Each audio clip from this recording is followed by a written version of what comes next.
There is a kind of silence that only exists in a digital vacuum.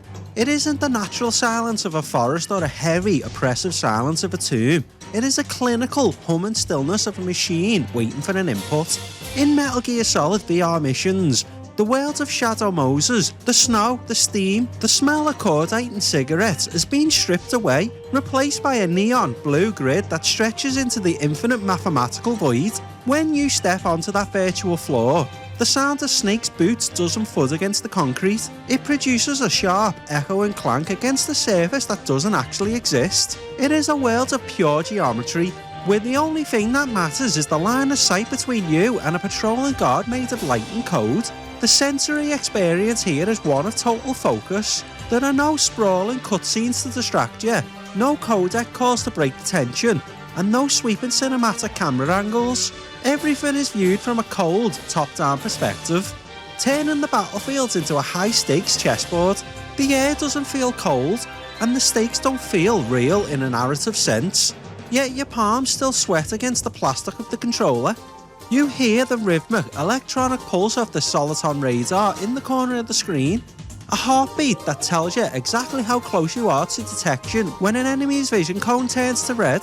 The sound that follows isn't a human shout, but a piercing, synchronized exclamation mark that cuts through the silence like a razor blade. It's a bizarrely hypnotic space to inhabit. Without the narrative weight of the nuclear threat, the game becomes a rhythmic dance of patterns. You begin to see the world not as a military base, but as a series of timing windows and proximity triggers. The hum of the VR simulation becomes a meditative background noise to your own internal monologue as you calculate the exact second to move from behind a digital block. It is Hideo Kojima's world, reduced to the most basic, terrifying efficient elements. It is a sensory void that demands 100% of your attention, proving that even in a world made of nothing but grids and shadows, the tactical espionage action of the PlayStation remains the most stressful game of hide and seek ever devised. Welcome to the PSX Index. I'm Parascreen, and this is the show where I play and document all 1,278 PS1 games released across Northern America. This episode is Index Entry 55, Metal Gear Solid VR missions, or special missions in other regions. Returning to this world feels like a homecoming, albeit a strange and sterile one. Long-time viewers of the project might remember that we tackled the original Metal Gear Solid all the way back at the very beginning, Index Entry 3. That was a massive cinematic undertaking, a game that redefined what a story could be on a home console. But today, we are looking at its digital shadow. Released in 1999 as a standalone title in North America, VR Missions, known as Integral in Japan and Special Missions in Europe, takes the engine of the masterpiece we covered in Entry 3 and strips away the heart to reveal the skeleton. This isn't a sequel, and it isn't a remake. It is an expansion disc that escaped the confines of the parental game. In the late 90s, the concept of DLC didn't exist in the way we know it today. If a developer wanted to give you more content, they had to print a whole new piece of plastic, stick it in a jewel case, and put it on a shelf for $30. For Hideo Kojima and Konami, this was an opportunity to respond to fans who claimed the original game was too short or had too many cutscenes. They took every mechanic, every weapon, and every AI quirk from the main game and squeezed them into over 300 bite-sized challenges. Stepping back into Snake's booth for Entry 55 feels different this time. There's no pressure to save the world, no genome soldiers to philosophise with, and no Meryl to rescue. It's just me, the controller, and the code. We've come a long way since those first entries in the index, and seeing how the tactical espionage action holds up when it's divorced from its cinematic brilliance is going to be the ultimate test of the system's most famous engine. The simulation is active, the grid is loaded, and it's time to see if the gameplay alone can carry the weight of the Metal Gear legacy. You don't get injured in VR, do you? Every year a few soldiers die in field exercises. There's pain sensation in VR and even a sense of reality and urgency. The only difference is it isn't actually happening. That's the way they want you to think, to remove you from the fear that goes with battle situations. War is a video game. What better way to raise the ultimate soldier? When we stripped down Metal Gear Solid in Entry 3, we spent a lot of time talking about the cinematography, the way the camera panned to reveal the hind D, or the dramatic tension of a codec call. In VR missions, the camera doesn't care about drama, it cares about information. This is the mechanical core of the PlayStation's most sophisticated engine laid bare. By removing the snowy textures of Alaska and the industrial clutter of the disposal site, you realise that the game is actually a very complex clockwork machine. The tactical espionage action isn't just a marketing buzzword, it's a set of rigid, predictable rules that the player must exploit with a surgical precision. The movement in VR missions highlights just how digital the original Metal Gear Solid controls truly were. While the game supported the DualShock, it was designed for the D-pad, a world of 8 directions in fixed increments. When you press Snake against a neon blue wall in a VR space, you aren't just taking cover, you are engaging in a specific state machine. You become part of the geometry. The mechanical core relies on the player understanding the visual cones of the enemies better than they understand their own character's face. In this abstract setting, the guards aren't people, they are mobile proximity sensors with a 45-degree field of view. Without the distractions of the story, you start to notice the sheer elegance of the interaction design. The way Snake's footsteps change volume depending on the surface, even in a virtual simulation, remains a masterclass in feedback. The clack-clack of your boots on a metallic grid is a warning to the player as much as it is a law for the guards. The inventory system too feels different here. In the main game, choosing a weapon was a narrative choice. Here, it is a puzzle-solving tool. Selecting the SOCOM isn't about being a soldier, it's about utilising a long-range interactive device that can trigger switches or distract enemies at specific coordinates. This section of the index really highlights the Snake as a tool philosophy. In the simulation, Snake doesn't have a personality, he is an avatar for the player's mastery of the PS1 hardware. The game forces you to reckon with the limitations of the system, the fixed overhead camera that hides enemies just off screen, the slight delay in the first-person view transition, and the snap of the auto-aim. In 1999, this was a way for Konami to show off just how robust their engine was. It was a flex. They were saying, our gameplay is so good, we can remove the entire world and you'll still be hooked. And looking at it now, through the lens of Entry 55, they are absolutely right. The core is ironclad.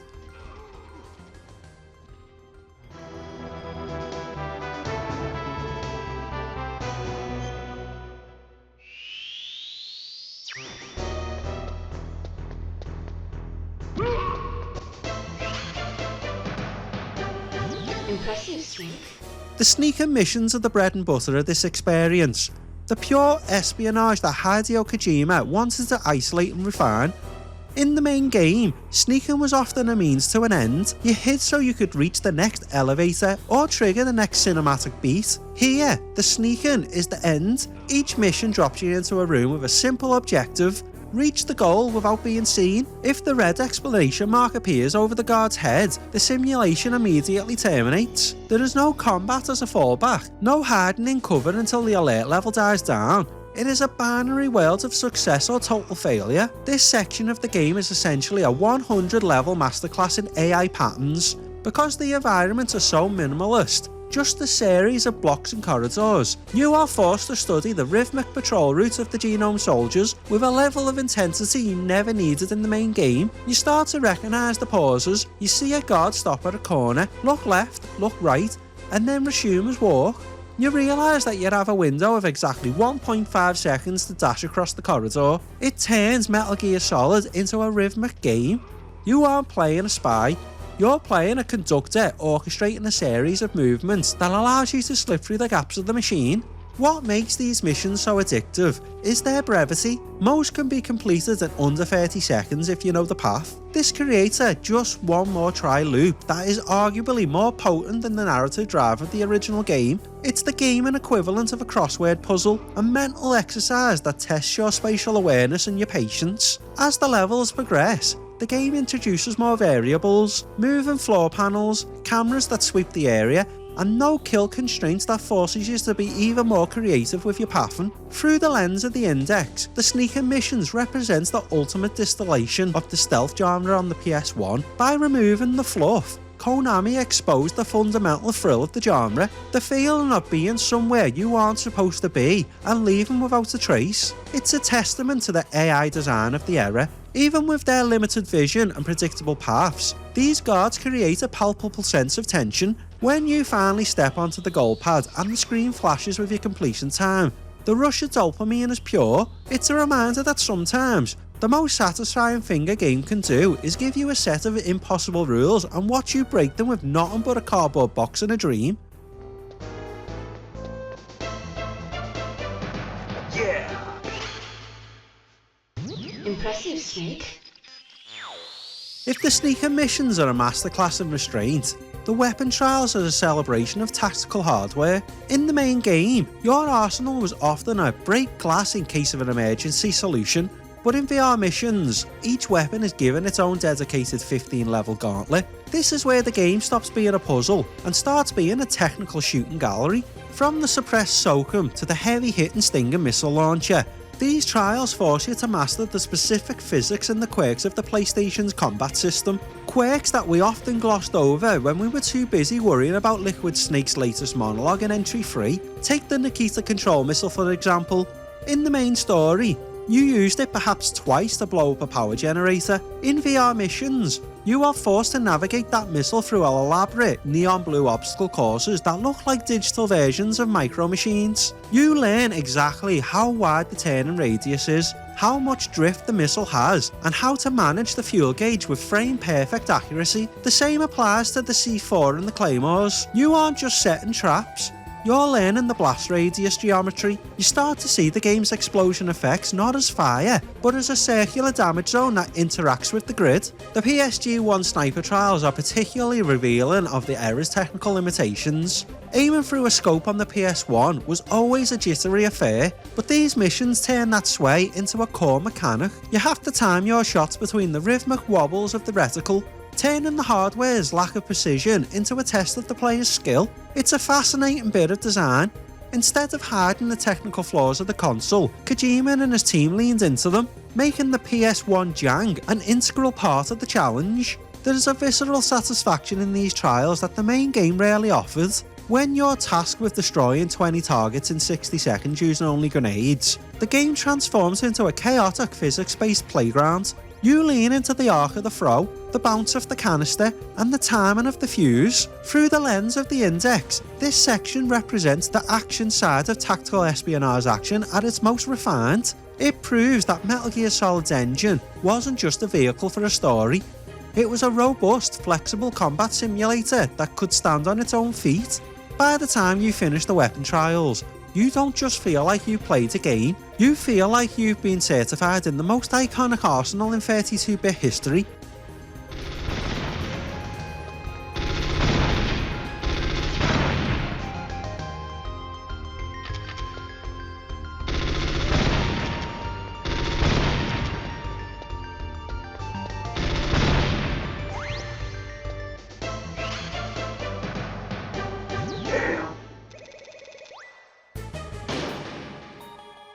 If VR missions were purely a clinical training exercise, it might have ended up feeling like a bit dry, a technical manual in digital form, but this is a Hideo Kojima production, and even in a simulated void, the man cannot help but let his eccentricities bleed through the code. This is where the game shifts from a stealth simulator to a postmodern funhouse. Once you move past the standard sneaking and weapon trials, the game begins to break its own rules, offering a glimpse into a playful, often bizarre sense of humour that would eventually become a staple of the franchise. It's as if the simulation itself had started to glitch, developing a personality that is equal parts charming and unsettling. The most famous example of this is the mystery code. Here, the game abandons stealth entirely and turns Snake into a hard-boiled detective. You are dropped into a room with a handful of genome soldiers and a dead body, and you have to use your observation skills to figure out which bot committed the crime. It is a completely different use of the game's assets, transforming a military shooter into a logic puzzle.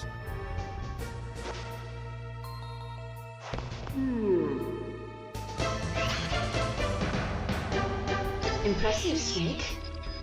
Then there are the giant soldier missions, where you are stalked by a genome soldier the size of a skyscraper.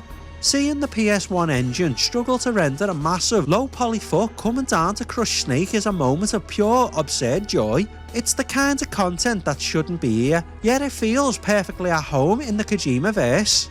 We also have the UFO missions and the photography mode, where the goal isn't to kill or hide, but to capture specific images, often of a certain character who fans will remember from Entry 3. This is Kojima at his most self-indulgent, breaking the fourth wall and leaning into the meta nature of video games.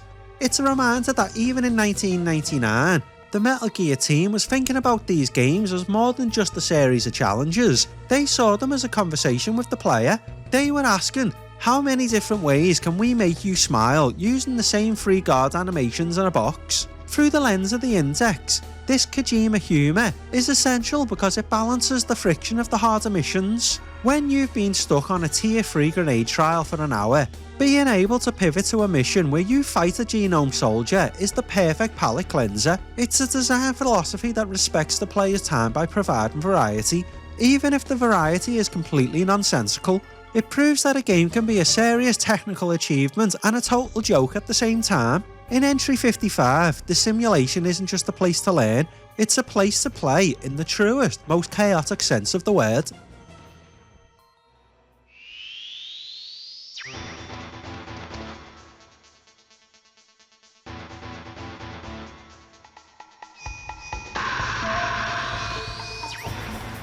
If the weapon trials were the technical foundation of VR missions, then the ninja missions are the ultimate reward.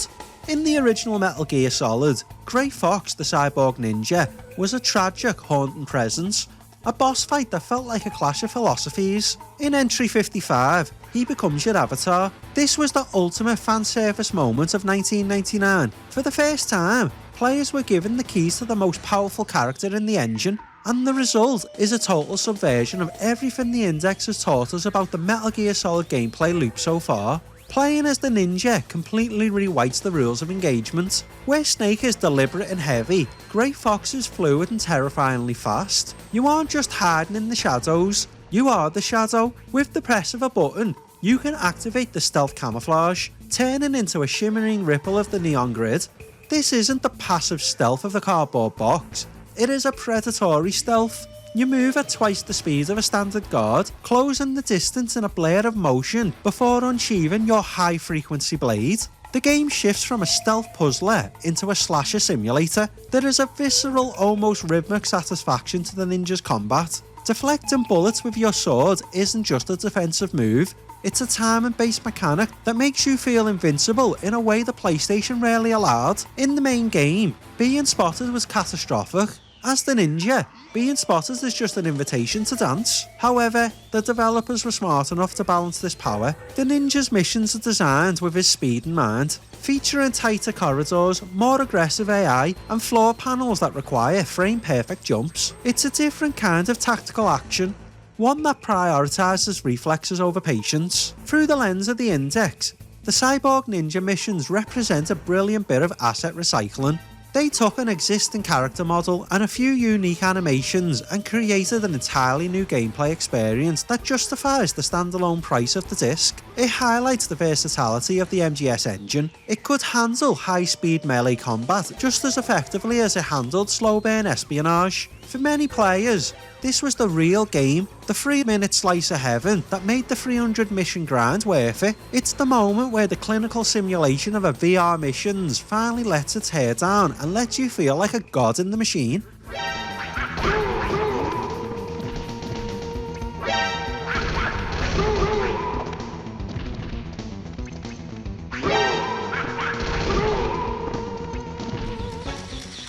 In the original Metal Gear Solid, the soundscape was thick with atmosphere. You had the haunting encounter theme, the cinematic orchestral swells, and the constant cold wind of the Alaskan tundra. In VR missions, The audio has been put on a diet. It is a masterclass in minimalism. For a large portion of the 300 missions, there is no music at all. You are left with nothing but the ambient industrial hum of the simulation and the hyper clear sound effects that define the Metal Gear Solid vocabulary. This silence isn't a limitation, it's a design choice that heightens the tension, making every footstep feel like a thunderclap in the digital void. By stripping away the music, Kojima forces you to rely on your ears as a primary gameplay tool. You become hypersensitive to the clank of the guard's boots on the metal grid or the mechanical whir of a security camera as it pans left and right. On the PS1, sound was often used to mask technical shortcomings, but here, it is used with surgical precision. The iconic alert sound, that sharp dissonant chord that plays when you're spotted, feels 10 times more startling when it breaks a 5-minute stretch of absolute silence. It's a sensory jump scare that never loses its potency, a digital heart attack that reminds you exactly how fragile your perfect run really is. Even the menu sounds and the UI feedback have a specific high-tech texture. The beep of the Soliton radar and the synchronized click of the inventory window are part of the PlayStation's sonic DNA. In VR missions, these sounds are the only tether you have to the real world. There's a strange, meditative quality to it. After an hour of playing, the silence and the repetitive sound effects start to put you in a trance-like state. You aren't just playing a game, you're syncing with the hardware.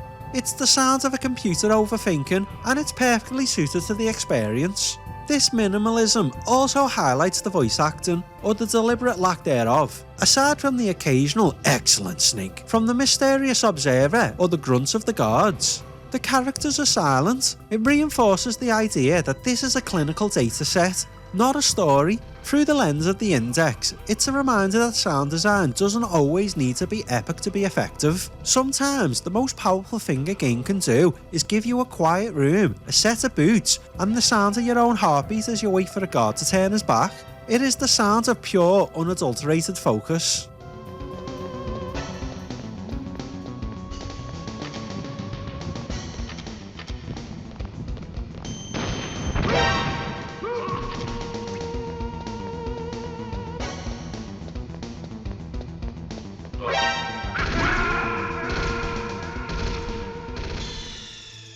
If the previous sections made VR missions sound like a fun digital playground, this section is where we address the friction. Because this game is a collection of bite-sized challenges, the developers decided to tune the difficulty to a razor's edge. This is not a game you play to relax, it is a game you play to master, to achieve a 100% completion rating. The game demands a level of perfection that can feel borderline antagonistic. It is the friction of the PS1's hardware meeting the uncompromised vision of a developer who wants to see exactly how much stress a player can handle before they snap. The difficulty doesn't come from complex controls. We've already established that the core is simple. Instead, the difficulty comes from the zero margin for error philosophy. In many of the advanced sneaking levels, being spotted for a single frame results in an instant game over. There is no caution phase, no hiding, and no second chances. This creates a psychological weight that is far heavier than anything we found in the main game. You'll find yourself holding your breath as you navigate a corridor, only to have the simulation terminate because the guard's peripheral vision caught the tip of Snake's boot. It turns the gameplay into a series of puzzles where there is only one correct solution, and finding it requires dozens, if not hundreds of retries. Then there is the friction of the time attack element. It's one thing to finish a mission, it's another thing entirely to finish it fast enough to earn a top rank. This is where the limitations of the PlayStation 1 controller really start to chafe. Trying to perform a frame-perfect turn or a precise directional throw with the original D-pad feels like trying to perform surgery with a pair of oven mitts. You know exactly what you need to do, but the hardware's inherent jank, the slight input lag, the rigid 8-way movement, becomes your primary antagonist. Through the lens of the index, this friction is what gives VR missions its longevity. If it were too easy, you'd breeze through the 300 missions in a weekend and never think about it again, but because it demands perfection, it forces you to build a deep, intimate relationship with the game's system. You start to internalise the timing of every animation. You learn exactly how many frames it takes for Snake to pull out his SOCOM. It is a grueling, often frustrating process, but the payoff is a sense of genuine accomplishment. When you finally hit that 100% mark, you aren't just a fan of Metal Gear Solid, You are a graduate of its most punishing school. It is the friction that turns a content dump into a masterpiece of discipline.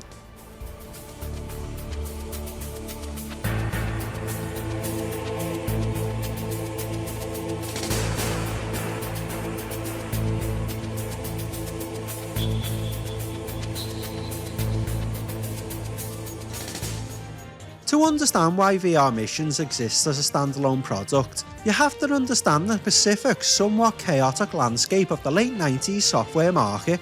This was the expansion disc era, a brief transition moment in gaming history where developers were desperate to bridge the gap between full sequels without the benefit of high-speed internet. Today, we'd see this contest as a $15 DLC pack or a free live service update. In 1999, if you wanted more Metal Gear, you had to drive to a store and buy a second physical product. The release history of this game is a bit of a localised headache. In Japan, these missions were a part of Metal Gear Solid Integral, a sort of Ultimate Edition that included the main game and the VR content on a third disc. In Europe, it was titled Special Missions, and it famously required you to have a copy of the original game to even boot it up, a physical key check that led to countless technical issues with early PlayStation consoles. North America, however, got the VR Missions branding as a standalone release. For $30, you were essentially buying a giant level pack that used the assets you already owned. This represents a pivotal shift in how Sony and its partners viewed value. By releasing a game with zero story and 100% gameplay, Konami betting on the idea that the PlayStation audience had matured. They were betting that we didn't just want movies, we wanted mastery. It was a bold move for a console that was increasingly being defined by its cinematic FMVs. VR Missions was a statement that the mechanics themselves were a brand. It also paved the way for the Substance and the Subsistence re-releases of the PS2 era, establishing the Metal Gear tradition of the double dip, asking fans to pay twice for the same engine, but with enough extra stuff to make it feel essential. There's also a certain nostalgic charm to the standalone disc itself. It feels like a relic from a time when software was finite. There was no patch 1.2 coming to fix a glitchy mission. What was on the disc was the final definitive version of Kojima's vision. Looking back, this expansion disc feels like a precursor to the modern Season Pass, but with more soul. It wasn't just content for the sake of content. It was a celebration of a specific engine at the height of its power. It reminds us of an era when a simple 32-bit disc would contain 300 reasons to keep your PlayStation turned on for another 6 months. Now we come to the big question: is Metal Gear Solid still Metal Gear Solid without the ghost? When we sat down for entry 3, we were swallowed whole by the narrative. We cared about the Foxdie virus, the betrayal of the Twin Snakes, and the moral weight of a nuclear deterrence. In VR Missions, all of that is gone. There are no stakes, no consequences, and no meaning beyond the timer in the top corner of the screen. Philosophically, Entry 55 is a fascinating experiment in mechanical purity. It asks if a game's soul resides in its writing or in the way it feels when you press a button. After spending hours in a neon void, the answer is surprisingly clear. The soul is the friction. By stripping away the cinematics, Kojima didn't weaken the experience. He proved its structural integrity. You realise that the tactical espionage action wasn't just a costume for a movie, it was a deeply sophisticated system of rules that is rewarding even when it's completely hollow. There is a strange zen-like beauty in the minimalism of VR Missions. It's a game that respects the player's intelligence, trusting that the simple act of not being seen is enough to sustain the interest across 300 variations. However, there is a certain loneliness that can't be ignored. Without the radio calls from Colonel Campbell or the taunts from Psycho Mantis, the simulation starts to feel like a haunted house where the ghosts have been evicted. It's a reminder that while mechanics are the skeleton, the story is the skin. You can appreciate the skeleton's design, the way the joints move and the strength of the bone, but eventually you find yourself missing the human touch. VR Missions is a masterclass in game design, but it's also a reminder why the original 1998 masterpiece was so special. It was the mirage of the perfect engine and that sprawling story that changed the world. Through the lens of the Index, I've come to view VR missions as the ultimate training manual for the PlayStation era. It's not a game you play for the journey, it's a game you play for discipline. It's the Cushing's Manual of Stealth, a reference guide you return to when you want to remind yourself how 32-bit stealth was supposed to work. It's clinical, it's cold, it's occasionally frustrating, but it's also one of the most honest games on the system. It doesn't hide behind FMV to celebrate voice acting. It stands or falls entirely on whether or not it's fun to play. And 55 entries into this project, I can safely say it's one of the best feeling games I've ever touched.